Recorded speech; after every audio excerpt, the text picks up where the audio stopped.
Hallo Leute, da bin ich wieder. Herzlich willkommen auf unserem Kanal hier bei Mehmet OE. Es gibt eine neue Busvorstellung oder ein Update, wie man will. Den Bus hatte ich irgendwann mal euch schon mal gezeigt, aber nur kurz, ich glaube ohne Fahren und so. Und jetzt haben wir die Möglichkeit, weil das ist der Bus Wagen Nummer 1733, der ist normalerweise immer in Schwerte unterwegs.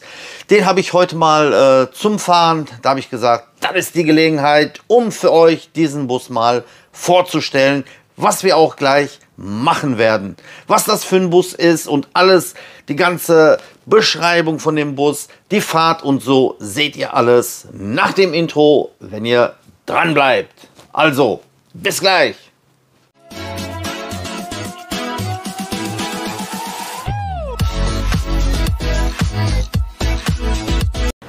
Dann fangen wir mal an mit dem schönen MAN Line City VR 1733 als Kennzeichen, weil der ist von Baujahr 2017 und Wagen Nummer 33. Ganz in Rot, wie ihr sehen könnt. Ursprünglich war der mal ganz weiß und der Kopf hier war nur rot wie die anderen Busse. Aber der hat jetzt eine neue Werbung bekommen von der schönen Sparkasse. Aber das Interessante ist, die haben hier auch noch mal so eine Tür. Nicht, dass die Leute denken, der muss hier jetzt rein. Ne, richtig cool gemacht. Das ist mal die Außenwerbung. Aber wir fangen mal innen drin an. Und zwar fällt uns natürlich immer noch diese Spuckscheibe auf. Ja, der hatte mal ursprünglich einen anderen gehabt. Man sieht das hier noch an den Spuren mit diesen quadratischen Lenksäulen, sage ich mal. Und hier oben hat er jetzt noch so einen Magnet, der das hier dann auch noch festhält. Richtig mit Glas und Prüfsiegel und sowas alles. Alles ordnungsgemäß gemacht. Was fällt uns noch auf? Schaut mal. Natürlich werden alle Busse jetzt mit diesen Assistanten hier. Da läuft gerade jemand vorbei. Ja, den haben wir hier schon gesehen, wie ihr sehen könnt. Gleich leuchtet das weg, das Mannequin. Ja, das war dieser Typ, der da gerade gelaufen ist. Also klappt alles wunderbar. Bei dem Bus, der hat hier sogar noch eine Uhr. Können die Leute auch noch mal sehen, wie spät es ist. Und 35 Sitzplätze und 51 Stehplätze hat dieses schöne Fahrzeug. Keine Angst, das ist meine Tasche hier. Die habe ich mir jetzt auch neu zugelegt. Habe ich mein ganzen Equipment immer direkt griffbereit dabei, wenn ich hier für euch filme. Wir gehen erstmal nach hinten. Motor und so können wir uns gleich anschauen. Cockpit schauen wir uns auch gleich an. Was mir hier aufgefallen ist, bei dieser Modellreihe, schaut mal, richtig schön gepolstert. Ja, was man bei den anderen Bussen ja fast auf Schalen sitzen oder gar keinen, da spart man überall. Und das ist der mit den neuen Endwertern. Das hier ist immer noch an seinem Platz. Das habe ich ja in den letzten Videos auch schon immer bemängelt, dass man, wenn man hier so sitzt, mit dem Knie immer da dran kommt und immer Fehlalarm gibt zum Anhalten. Die Dinger kann man sich einmal hoch und dann bleiben die auch so stehen. Sehr gut. Und was haben wir hier? Ganz normal haben wir eine Rampe. Die ist bestimmt hier wieder eingerostet. Mal gucken. Oh, bei dem ist es gut. Das habe ich schon mal immer gesagt, immer ölen. Ja, okay, der ist jetzt gängig, wirklich gut. Ne, weil sonst hat man hier noch mal so einen Haken. Da kann man mit dem Haken das auch noch mal rausziehen. Aber meistens, weil da eben halt Dreck und so ist, sind die verklemmt. So, was haben wir hier noch? Ein Rollstuhlplatz, ein Kinderwagenplatz, so wie es ausschaut. Und sogar mit, damit man hier anschnallen kann, den Rollstuhlfahrer. Und hier noch mal so zwei Notsitze. Wenn kein Rollstuhl und so da ist, kann man sich auch noch da hinsetzen. Ist für die Omis ganz gut. Die können nämlich da sitzen und dann ihren Rollator hier dranhängen. Was ich noch sagen wollte ist hier, wir haben diese Flächendesinfektionsmittel, dieses Corosept Plus. Damit wird jeder Bus behandelt, hier von Fehlingreisen. Damals angeschafft wegen der Corona-Situation. So, und hier haben wir eine schöne Sitzgruppe. Man sitzt sozusagen fast wie im Wohnzimmer. Ja, man kann sich gegenüber sitzen Und die Leute, die dann hier sitzen mit dem schönen MAN, haben dann so einen Ausblick. Schaut mal, Leute, sieht doch mal geil aus, oder? Ja, und die Kamera können wir auch schon mal winken. Ihr werdet hier natürlich beobachtet. Wenn ihr hier was Dummes anstellt, wird alles aufgezeichnet. So, der Podest hier, sage ich immer, oh, was ist mit meinem Dings so? Der muss ich mal ein bisschen fester anziehen hier, der fällt mir immer wieder von alleine runter. Mein Stativ. Das hier ist natürlich wegen Motorart bedingt, ja, so hoch, wegen den Radkästen, Motor und so. Ist zwar Niederflur, aber bis hier oben ein bisschen Podest darf es sein. Hier geht es dann wieder so runter, dass es dann wieder ganz ebenbündig fast ist. So, dann schauen wir uns mal dieses, so erstmal die Türen aufmachen, meine Tasche, mein Wechsler, alles noch hier. Ich muss eben mal was zur Seite tun, so, alles klar. Den können wir gleich, brauchen wir während der Fahrt nicht, können wir auch gleich wegmachen. Fehlingreisen habe ich eingegeben, oben als Zielbeschilderung, kann man natürlich dann auch ändern. Was sehen wir hier? Service ist fällig. Okay, 2212 hat einer vergessen, bestimmt schon. Kann man hier wegdrücken. Der hat mittlerweile 246.506 Kilometer gelaufen. Ja, so schaut es aus. Hier ist auch schon weg. Hier könnte man auch noch ein Schild machen, weil einer Lenkrad verstellen will. Der wird suchen, oh, wo das Symbol. Weil er wohl oft gebraucht wird, ist das Symbol nicht mehr da. Das ist hier für das Lenkrad zum Verstellen. Und hier die Symbole, die erklären sich alle von Klima hat der, heizbare Heckscheibe, die Boxerhandschuhe, ne, die kann man hier mit dem hier verändern. Beide Seiten, das sieht doch mal stark aus mit diesen Boxhandschuhspiegeln. Der hat noch eine Lavo drin, ist auch gut. Lavo ist wirklich sehr gut auch einzustellen und so alles. Sigma Control, da tut man einfach die Karte alles einspeichern, drauf tun, reinstecken und dann macht er das alles von alleine. Der hat hier auch schon ein Kontrollgerät, nicht mit Karte, noch mit Scheibe. Ja, 17 war glaube ich das letzte Mal, wo die ohne die mit Karte ausgeliefert wurden. Was haben wir hier noch? Unten, ihr werdet fragen, was ist das hier bestimmt für... Mal gucken, ob das klappt überhaupt. Ja, seht ihr das? Wenn ich da drauf drücke, ohne das geht nicht. Wenn ich da drauf drücke... Hallo, hallo, hallo. Ja, klappt alles wunderbar. Oh, für die Trainspotter, hier ist natürlich auch der Bahnhof direkt hier hinter mir. Da haben wir jetzt auch noch einen schönen IC. Ja, ICE sogar. Was für eine Generation? Dritte, vierte? Dritte. So schaut's aus.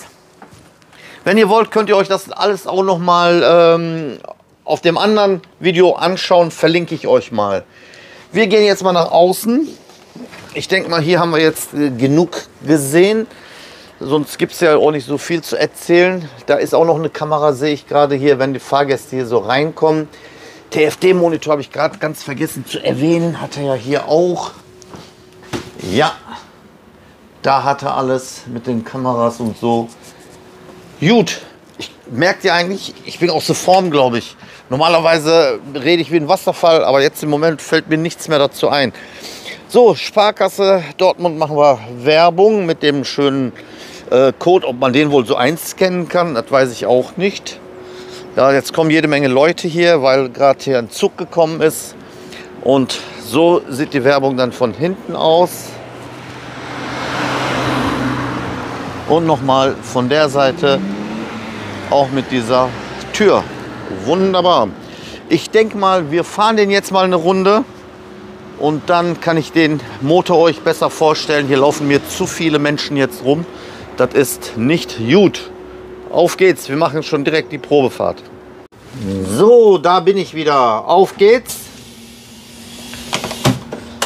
Ich habe mir jetzt mal so eine andere Kameraposition, dass man hier auch dieses Geschehen hier so ein bisschen mitverfolgen kann. Bin mal gespannt, hoffentlich fällt die Kamera nicht hin. Habe mir da extra so ein paar Saugfüße da gekauft. So, wir fahren mal rechts rum. Jetzt werdet ihr sagen, oh, wie immer. Aber nein, diesmal fahren wir zum Kappenberger See, weil ich da gleich einsetzen muss. Dankeschön, Kollege. Hat einer mal mitgedacht, ganz selten in der heutigen Zeit.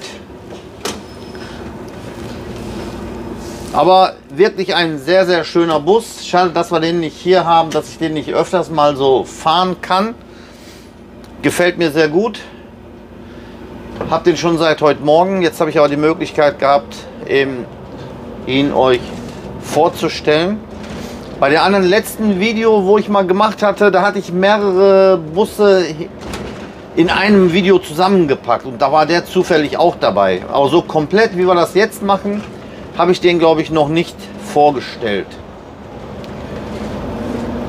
Man sitzt wirklich sehr bequem und besonders hier auch dieses griffige Lenkrad. Ja, der ist ein bisschen dicker als die anderen. Richtig, liegt schön in der Hand. Natürlich unsere 30er Zone hier. Ich weiß nicht, jetzt könnt ihr von da, glaube ich, auch besser hier auf Tacho sogar gucken.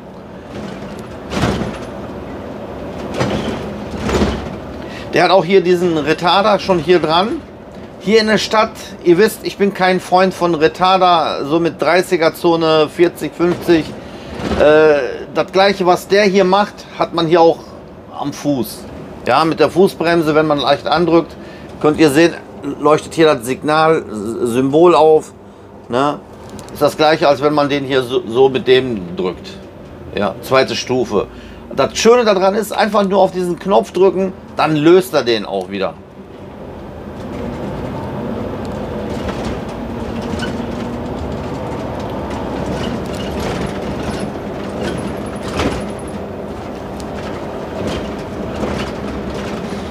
Aber so die Scheibe, die macht auch keine Geräusche oder so, hier auch wegen dem Magneten, der hält hier richtig gut fest.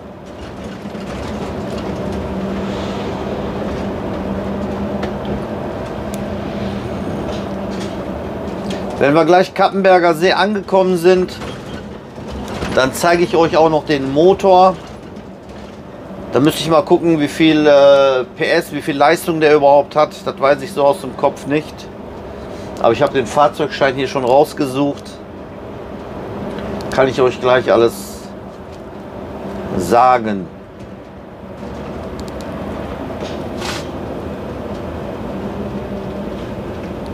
Aber hört ihr diesen Sound? So wirklich sehr, sehr schön.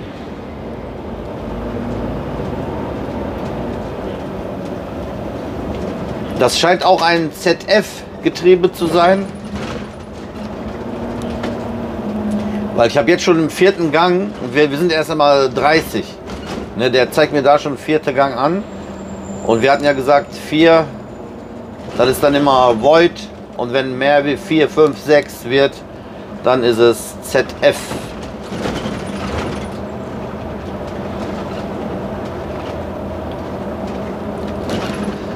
Wenn einige jetzt auf den Kickdown warten, könnt ihr lange warten. Wie soll ich hier Kickdown machen? Ich müsste dann schon vom Start auf direkt machen.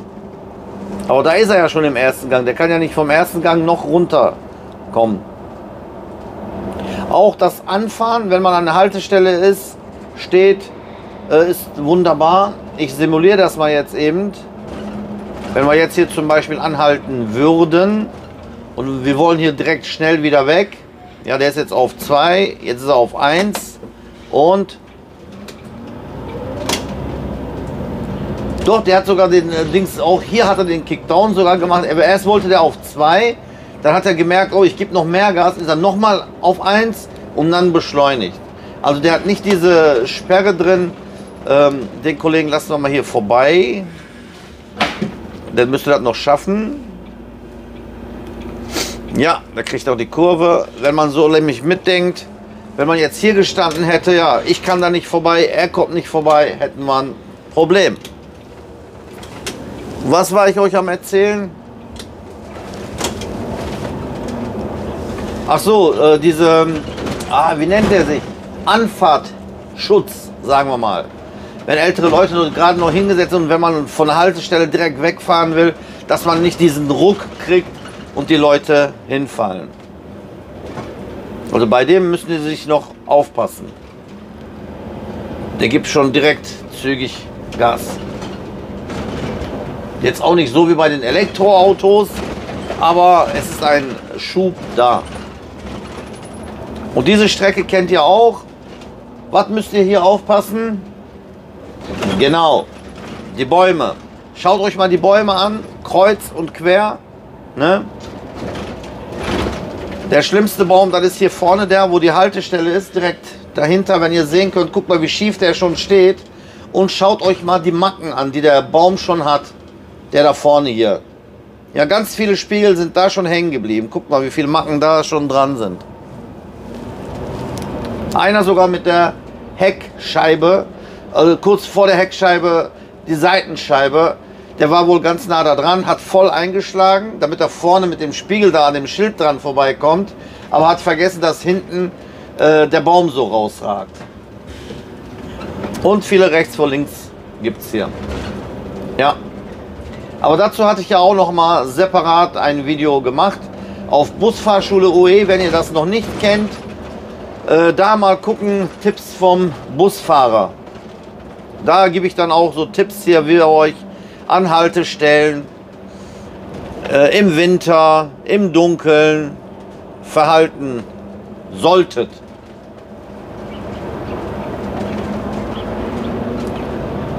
So, wir sind schon im Parkplatz hier am Cappenberger See. Da habe ich ja auch schon oft Busvorstellungen gemacht, Videos gedreht. Da können wir gleich drauf. Schauen uns den Motor an. So, der fährt gut. Hier können wir jetzt mal ein bisschen 50er. Ja, klappt alles wunderbar. Auch der Retarder. Und wieder lösen. Ja.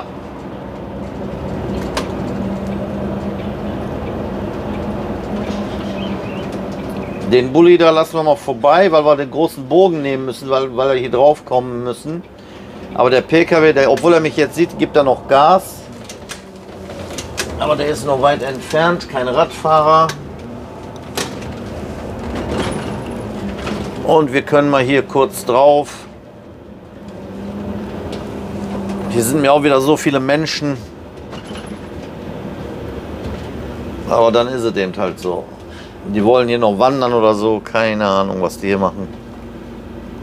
Ihr habt auch den Wunsch mal gehabt, dass ich euch mal so, wenn er so Klappen hat, euch das mal zeige. Mal gucken, die erste Klappe hat er ja hier vorne. Wenn ihr zum Beispiel Störungen an den Birnen habt, wenn die kaputt sind oder so und ihr wisst nicht, wie man da dran kommt, habt ihr hier die Möglichkeit, braucht ihr natürlich unseren Spezial-Vierkantschlüssel.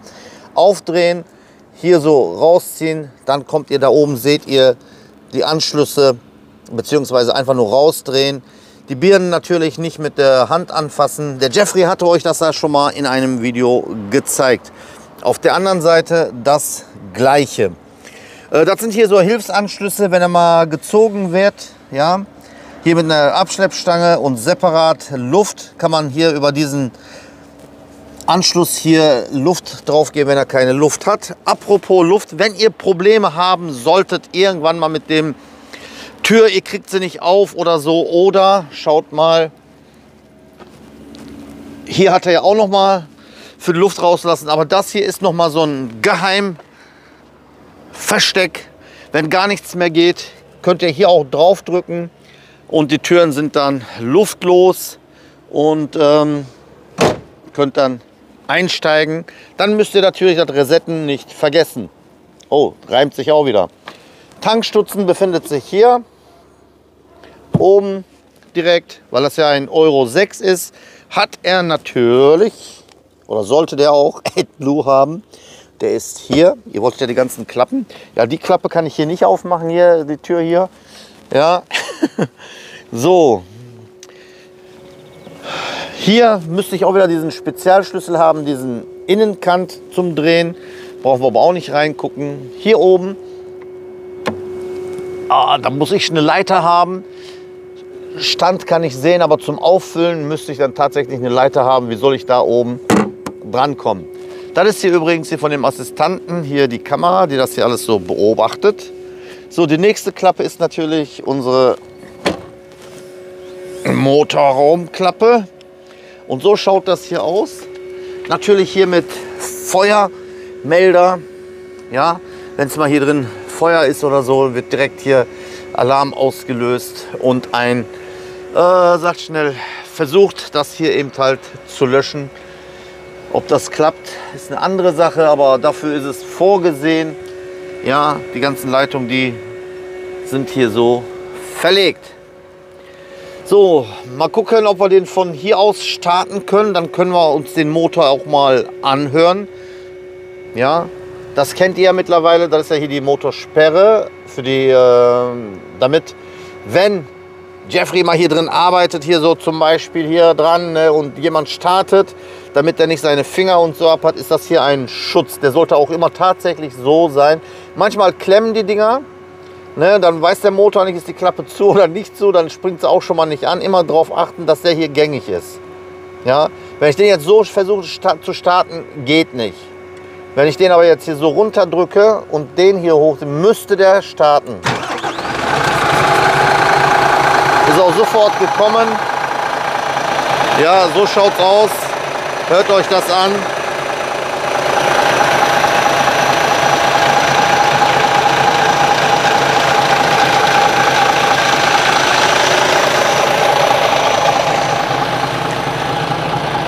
Hier sind noch ein paar Klappen, die kann ich euch gleich noch zeigen. Mal gucken.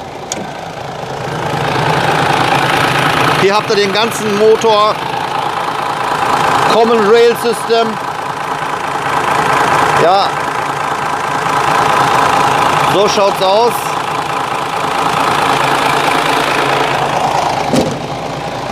Und der andere hier, wenn er nicht zu ist, da sitzt dann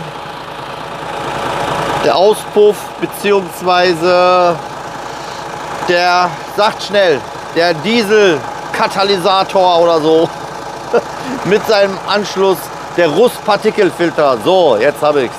Und die sind ja richtig ziemlich teuer. So. Vorne hat er keine Klappen mehr, doch da ganz vorne hat er noch eine Klappe. Da können wir auch mal gucken, was sich dahinter verbirgt. Aber auf jeden Fall, so schaut es aus. Den können wir natürlich hier auch wieder ausmachen. So, hier vorne hat er auch noch was gehabt. Das war, glaube ich, ein Batteriefach. Ja, hier haben wir Batterie, Notausschalter, 2 Batterien und auch ganz wichtig, ganz schön, haben wir hier noch nie benutzt. NATO-Stecker, sage ich immer dazu, wie bei der Bundeswehr, die kann man ab, aber ist nie gebraucht worden, könnt ihr sehen. Früher in Koblenz, da haben wir diese VDL-Busse gehabt, die haben nonstop sowas gehabt, oder der Scania. Da haben wir aufdrehen, da hat man Kabel, einfach nur Kabel reinstecken und dann konnte man Starthilfe geben. Anstatt jetzt hier, guck mal, da muss man erstmal überlegen, der ist jetzt überbrückt mit dem Plus, Minus mit dem anderen, weil das ja 12,12 eben halt 24 Volt dann ergibt. Ja, so sieht es aus. 2 parallel geschaltete. So, wenn ich da was richtig erzählt habe. Ich glaube, ich habe da was durcheinander geschmissen. Sind ja 24. 2 mal 24. So. Was haben wir noch? Wenn wir hier noch rüber gehen. Ah, hier vorne ist ja noch eine Klappe. Den wollte ich euch auch noch zeigen. Und hier vorne hat er auch noch ein paar diverse Anschlüsse hier mit Luft und so. Die Mechaniker, die wissen natürlich, wofür das alles ist. Ja, kann man hier einfach anschließen und schon hat jeder alles mit Luft zu tun. So. So, das Video ist wieder mal zu Ende. Ich hoffe, das hat euch Spaß gemacht. Ich bin echt außer Form, außer Übung, Leute. Ich habe schon lange keinen Bus mehr vorgestellt. Irgendwo habe ich da, glaube ich, auch ein paar Versprecher drin gehabt, aber seid mir nicht böse. Ich muss mich da wieder reinsteigern, wenn wir wieder neue Busse oder so haben. Dann kommen wieder vermehrt natürlich neue Busse. Ansonsten immer dranbleiben. Bei mir wird es nie langweilig. In diesem Sinne, macht's gut. Bis in einem anderen Video hier auf dem Kanal von, genau, Mehmet Oe. Ciao.